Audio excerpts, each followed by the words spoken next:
సొంత నిర్ణయాలు తీసుకునే పరిస్థితిలో కాంగ్రెస్ పార్టీ ప్రభుత్వం లేదు. అందుకే అవినీతి రాజ్యం వెళ్తున్నది. ఢిల్లీకి 10 జనవరికి మూటలు పంపుతున్నారు.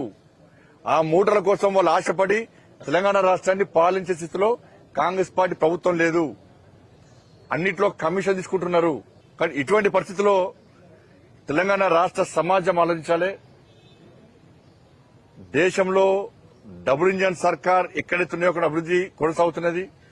వాళ్ళ నరేంద్ర మోడీ గారి ప్రభుత్వము ఎక్కడ అవినీతి మచ్చ లేకుండా 11 సంవత్సరాల నుంచి ఈ దేశాన్ని ఒక స్ఫూర్తిదాయకమైన పాలన కొనసాగిస్తూ ఉన్నారు. అటువంటి పాలన ఇవాళ తెలంగాణ రాష్ట్రం రావాలి. ఇచ్చిన హామీలు నెరవేర్చే పాలన రావాలి. ఇలా 370 ఆర్టికల్ రద్దు గాని,